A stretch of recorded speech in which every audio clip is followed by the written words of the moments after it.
ስለዚህ ኦርቶዶክስ ልጆች እነዚህ የእንጨሽበት አካካም እነሱን ተውና ኦርቶዶክሶች ምን ማድረግ አለብን የሚለውን ብንነጋገር መልካም ነው ብዬ አስባለሁ። ምንድን ነው የሚጠቅመው? ኦርቶዶክስ አንድ መሆን አንድነት ካለ የትም ቦታ ነካ ሲያደርግ ትሄዳለህ። አይለምደውም። ትሄዳለህ። ድፍን ኦርቶዶክስ ተነስተ እዚህ ቦታ እንዲህ ችግር ሊፈጠር ነው ሲባል ድፍን ትሄዳለህ። የዛኔ ልክ ስታስገባው አይለምደውም።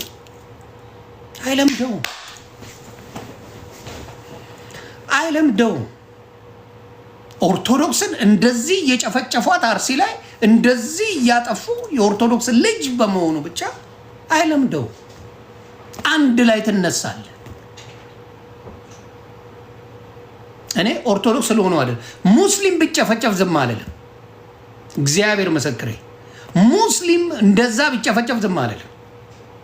ፕሮቴስታንት እንደዛ ቢጨፈጨፍ ዝም አልልም። እኔ ለምን? ሰብአዊነት ስላለኝ። የሰው ልጅ ባለ ጥፋቱ ያለ ጥፋቱ አይጨፈጨፍም።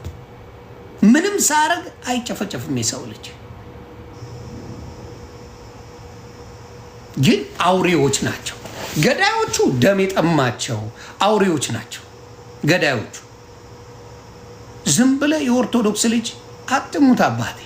ማንንም በሃይማኖቱ የተነሳ አትግደሉ። ኢትዮጵያ ላይ ማንም የፈለገውን ማመን ይችላል፣ መከተል ይችላል።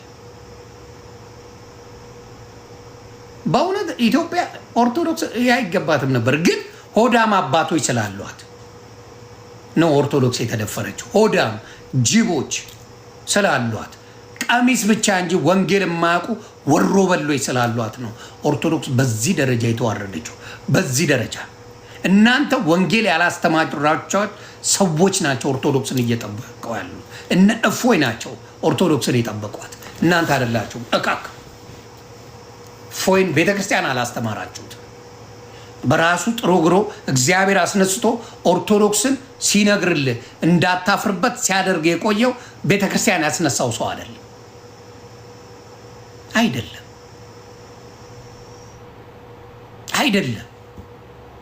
መነጋገሪያ ከአቡነ ማትያስ እፎይ ኦርቶዶክስን እየታደገ ነው። እውነቱን ልንገርህ፣ ጥላኝ መጠላይ ከአቡነ ማትያስ እፎይ ኦርቶዶክስን እየታደገ ነው። ምን አርጋችሁ ታውቃላችሁ? አቡነ ማትያስ ምንድን ያርጋችሁት? ምንድነው ለኦርቶዶክስ የሰራችሁት? ምን አርጋችሁላት? አላስጠበቃችኋት። ህዝቧ በየቀኑ ይገደላል፣ ህዝቡ ይጨፈጨፋል፣ ቤተክርስቲያኑ ድምጥማጡ ይጠፋል። ምንድን ያርጋችሁላት? ምንድነው ቦታው ላይ የምትሰሩት? ምን አርጋችሁላት?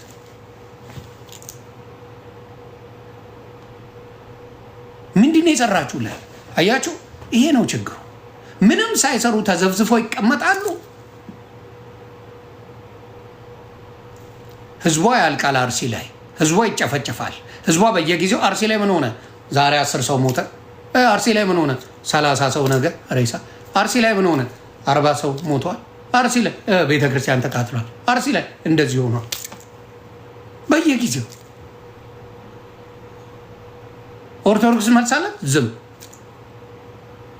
ምንድነው መልሷ? ዝም። አልሰማንም። በስነ ስርዓት የኦርቶዶክስ ልጆችን ታርጌት ተደርጎ እንዲጠፉ ተደርጓል። አርሲ ላይ ተደርጓል። ግን የኦርቶዶክስ አባት ተብዬዎች እኔ አባት አይደላችሁም፣ እናንተ አይደላችሁ። ብትሆኑማ ልጆቻቸው ኦርቶዶክስ ስለሆኑ ነው ያለቁት። ኦርቶዶክስ ስለሆኑ ነው። ምን ሊሆኑ ነው ሌላ? ይሄ ሁላ መላው ኢትዮጵያ ላይ ከ50% በላይ የሆነው ኦርቶዶክስ እንደዚህ መጫወቻ መሪ የሌለው ስታረጉ እጅግ አሳፋሪ ናቸው። እግዚአብሔር ምስክሬ፣ አሳፋሪ ናቸው። እጅግ አሳፋሪና ፈሪም ጭምር ናቸው።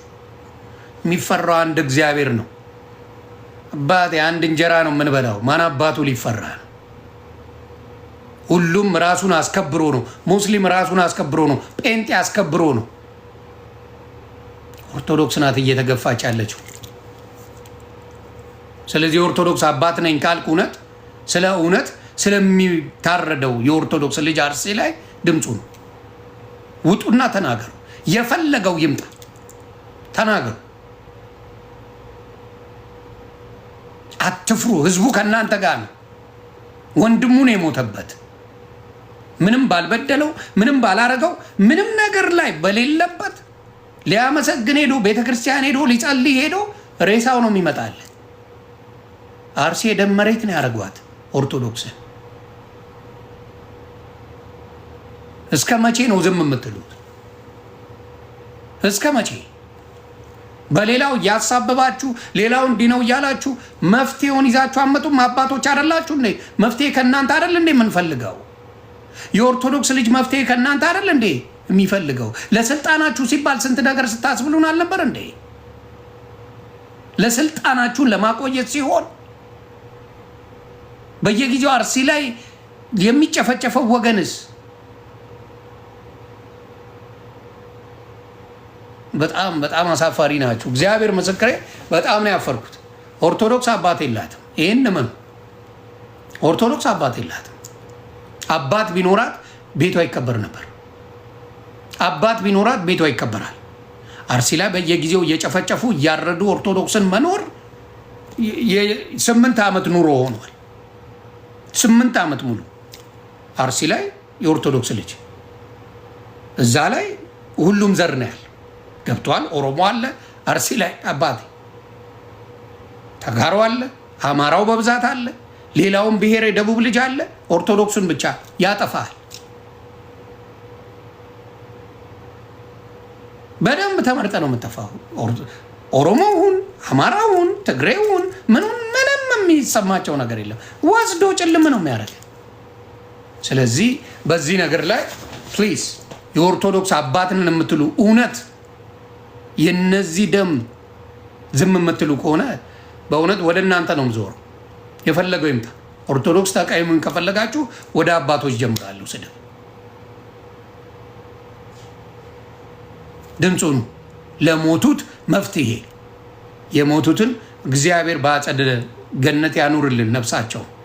ኦርቶዶክስ ስለሆኑ ብቻ ነው የታረዱት፣ ብቻ ነው የተበሉት፣ ቆርጥመው የተበሉት። ቤት ውስጥ ነው የሚያቃጥሏቸው። ቤተሰብ ሙሉ ነው የሚፈጁት። ስለዚህ የኦርቶዶክስ ወንድምና እህቶች ይሄ ኦርቶዶክስና ስለሆንክ ብቻ አይደለም። እውነተኛ ሙስሊም ሆነ ምንም ያላረገ ወንድም ሲገደል ስታይ መቼም ልክ ነው አትለኝ። እንዲሁም ፕሮቴስታንት፣ እኔ ፕሮቴስታንት እንደዚህ ቢሆን ዝም አልልም። ኢትዮጵያ ላይ እግዚአብሔር ምስክሬ፣ ሙስሊም እንደዚህ ቢጨፈጨፍ ዝም አልልም። 35 መስጊድ ለልማት አነሱ ሲባል እኔ ነኝ ቀድሜ ወጥቼ የተናገርኩት። እነሱ ምንም ችግር የለውም ነው ያሉት። 35 መስጊድ እንዴት ይፈርሳል ብዬ ነው የተናገርኩት። ስለዚህ ፕሊዝ ኢትዮጵያ ላይ በተለይ አርሲ ላይ ይሄን ነገር ኦርቶዶክስ አባቶች ድምፅ ካልሆኑ እነሱን አውርዶ ሌላ መሾም አለባችሁ ብዬ ነው የማስበው።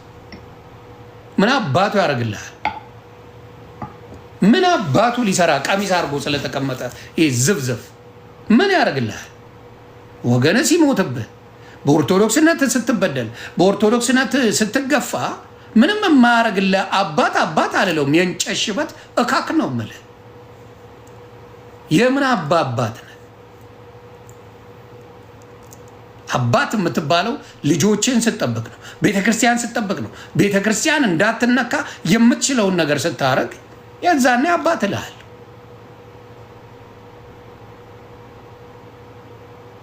በጣም ነው የሚያሳዝነውና እኔ ሰለቸኝ። ስንቴ ቪዲዮ እንስራ በዚህ ጉዳይ፣ ስንቴ በጸባይ እናውራ፣ ስንቴ እንለማመጥ። አባት ተብዬዎቹን እነዚህ የእንጨት ሽበቶችን ስንቴ እንለማመጥ። ስንቴ ነው ቪዲዮ ሰራ ነው እስቲ ስለ አርሲ ጉዳይ ስንት ጊዜ። መቼ ነው እነዚህ ሰዎች የሚነቁት? የግድ መሳደብ አለብን?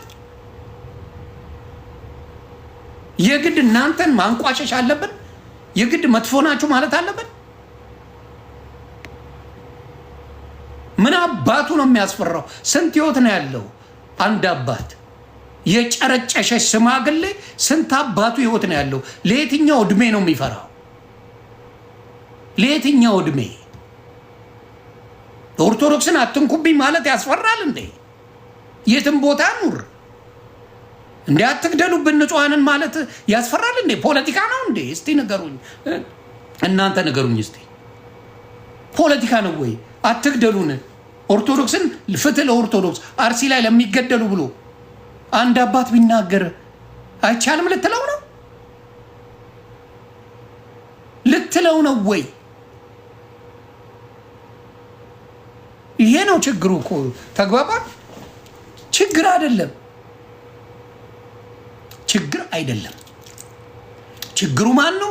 እነዚህ በጭባጮች ለኦርቶዶክስ የማይሆኑ ሰዎች ስላሉ። ኦርቶዶክስም አይመስሉኝም ሲጀመር ፖለቲከኞች እንጂ ኦርቶዶክሶች አይደሉም።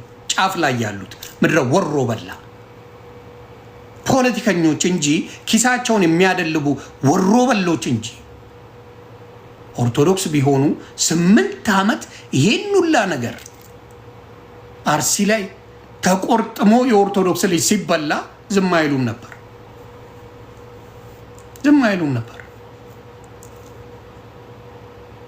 ስለዚህ የኦርቶዶክስ ልጆች እባካችሁ ድምፁ የኦርቶዶክስ ድምፅ ከበቂ በላይ ነው።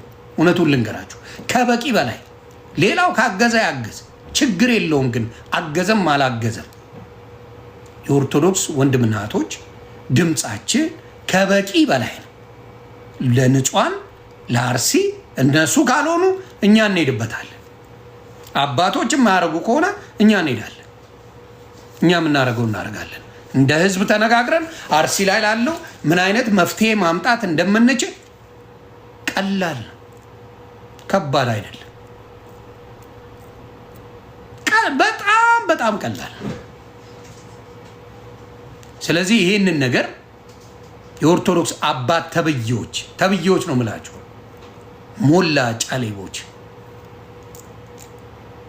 አሳፋሪ ናቸው። በእውነት በጣም አሳፋሪ። አላየንም? የሙስሊም ልጅ ተበደልኩ እያለ በአሁኑ ሰዓት አትሰማው፣ ወፍ አትሰማ። ጴንጤ ተበደልኩ እያለ ወፍ አትሰማም በአሁኑ ሰዓት። ለምን? ራሳቸውን አስከብረዋል። ወደድክም ጠላህ፣ ይህንን መንግስት ጥላው ውደደውም ራሳቸውን አስከብረዋል። ኦርቶዶክስ ከምን በላይ ናት? ከሀገር በላይ ናት። ከመንግስት አይደለም ከሀገር በላይ ናት። ኢትዮጵያ ላይ ታሪኳ ይናገራል፣ ሁለመናዋ ይናገራል። ኦርቶዶክስ የማንም ቅራ ቀንቦን ፊደል ቀርጻ ያስተማረች ኦርቶዶክስ ትባላለች። ታሪካዊ ነገር አለ ተብሎ የሚመጣው በኦርቶዶክስ ታሪክ ነው። ኢትዮጵያ የምትጎበኝልህ እካክ ሐቁን የትኛው ሌላ ምን አለ እና ትጎበኛለህ? ዘንባ በኦርቶዶክስ ታሪክ ነው ኢትዮጵያ የምትጎበኘው። ዴዝ ነትን ያስ የሚጎበኝባት ኢትዮጵያ ሌላ ምንም ነገር የላትም። ሉክራ ዓለም የደነቃት ዓለም ምን ያላት አሉ የተባለች አንቱ የተባለች ናት። ግን ነቢይ በሀገሩ አይከበርም ነው ጨዋታው። ባጎረስኩ እጄን ተነከስኩ ነው ኦርቶዶክስ። አንዳንዴ ይበልሽ ለምን ለሌላው ታሽቃብጫለች። ትልቁ ችግሩ የኦርቶዶክስ ያ ትልቁ ችግር አብዛኛው ኦርቶዶክስ ወጥቶ ለሙስሊም እንኳን አደረሳችሁ እያለ ሲጮህ ነው የሚለው። አንድ ሙስሊም እኮ እንኳን አደረሳችሁ አይልም። ባናት ተተከል ለምን አትዘቀዘቅም? አንድ ሙስሊም ወጥቶ እንኳን አደረሳችሁ ለዚህ ባህላችሁ የሚል የለ። አሽቋላጭ ያለው እዚህ ዝም እኩል ስትል ትከበራለህ። እኩል የምትከበርበትን መንገድ ነው መፈለግ ያለብን። መቼ አባ ብለኝ ታውቃለህ ትለዋለህ። ለባህል ዝም ካለ መቼ አባ ብለኝ ታውቃለህ ለምንድን ነው ማለት ትለዋለህ። የዛኔ ማክበር ይላል። መከባበር የሚጀምረው እንደዛ። መከበር ከራስ ነው የሚጀምረው። ራስን አስከብረ ነው ስለሌላ የምታወራው። ስለዚህ ኦርቶዶክስ የማስከበር መንገዷን አጥተዋለች። የበፊት አባቶች ጥበበኞች ነበሩ። እንዴ እና አቡነ ጴጥሮስ እኮ በፈንጂ ነው ለኦርቶዶክስ ብለው ህይወታቸውን ያጡ።